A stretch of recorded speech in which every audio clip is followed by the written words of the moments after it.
कक्षा 8 से एक नया पाठ, क्या निराश हुआ जाए। लेखक हैं हजारी प्रसाद द्विवेदी जी। पाठ का सार इस तरह से है, आप हर रोज समाचार पत्र पढ़ते होंगे और उनमें ठगी, डकैती, चोरी, तस्करी, भ्रष्टाचार आदि के समाचार भी पढ़ते हैं। लगता है देश में कोई ईमानदार आदमी नहीं रहा, परंतु लेखक का मत है कि निराश होने की आवश्यकता नहीं है। भारत महान था और रहेगा भी। एक बड़े आदमी ने लेखक से कहा कि देश में फैली बुराइयों का सबसे बड़ा कारण यह है कि यहाँ जो खून पसीना एक करके काम करता है वह भूखों मरता है। धोखे से काम करने वाले और कुछ काम न करने वाले मौज उड़ाते हैं। हमारे बनाए कानूनों में भी कुछ भूले हैं। एक और शताब्दियों से चली आई भावनाएं और मर्यादाएं हैं। दूसरी ओर गरीबों की भलाई के लिए बनाए गए नए नए कानून भी हैं। पुरानी मर्यादाओं और नए कानूनों में जब विरोध और टकराव होता है तो स्थिति बिगड़ती है। संसारी सुखों और बाहरी दिखावे को बहुत अधिक महत्व देने से भी भ्रष्टाचार बहुत बढ़ा है।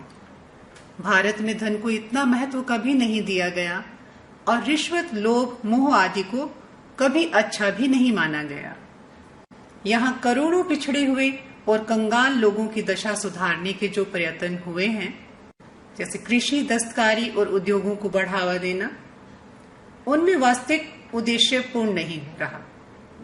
सारा लाभ बीच के अधिकारी या चालाक धूर्त व्यक्ति खा गए हैं। जितने कानून बनते हैं उतने उनके छिद्र ढूंढकर उनसे बचने के उपाय सोच लिए जाते हैं। आइए क्या उपाय हैं जान लेते हैं।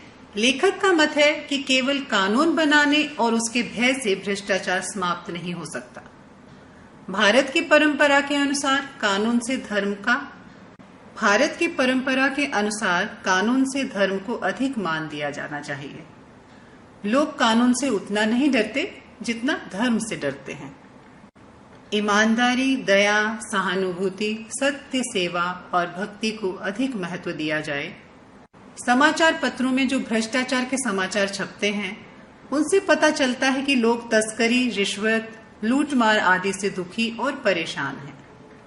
लेखक का कहना है कि बुरे कामों व अनुचित तरीकों का भंडाफोड़ करना अच्छी बात है, पर लोग इन बुरी बातों को पढ़ने में स्वाद यानी मजा लेते हैं और यह बहुत बुरी बात है। देश में सैकड़ों अच्छी बातें, ईमानदारी और सच्चाई की घटनाएं होती हैं, पर उनकी तरफ कोई ध्यान नहीं देता। आगे गद्यांश है, मेरा मन कभी कभी बैठा जाता है।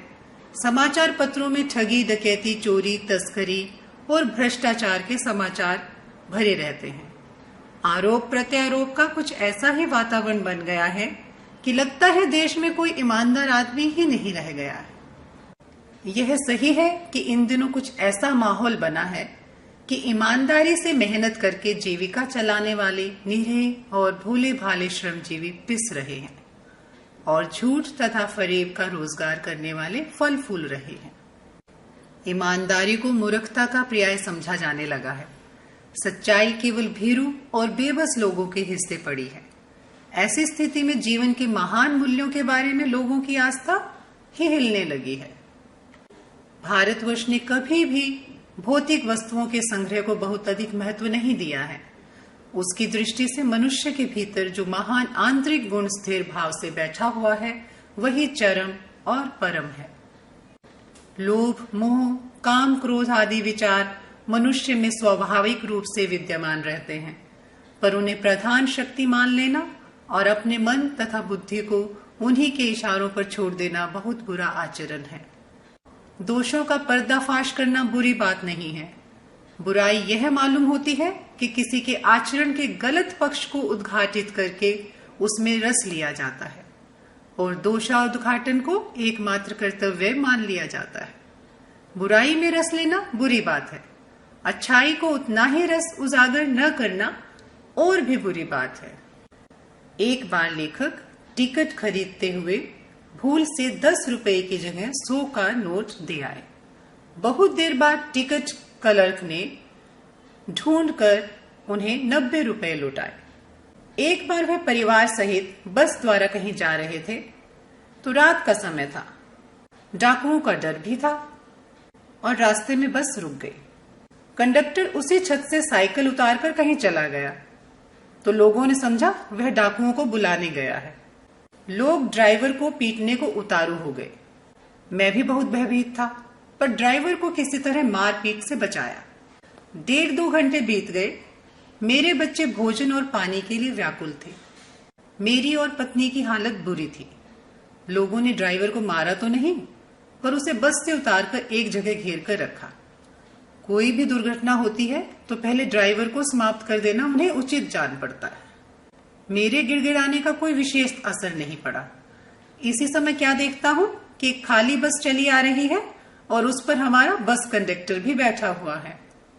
ठगा भी गया हूं मैं कई बार, धोखा भी खाया है, परंतु बहुत कम स्थलों पर विश्वासघात नाम की चीजें मिलती हैं।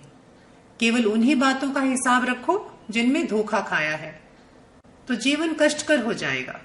परंतु ऐसी घटनाएं भी बहुत कम नहीं है जब लोगों ने अकारण सहायता की है, निराश मन को ढांढस भी दिया है और हिम्मत भी बंधाई है।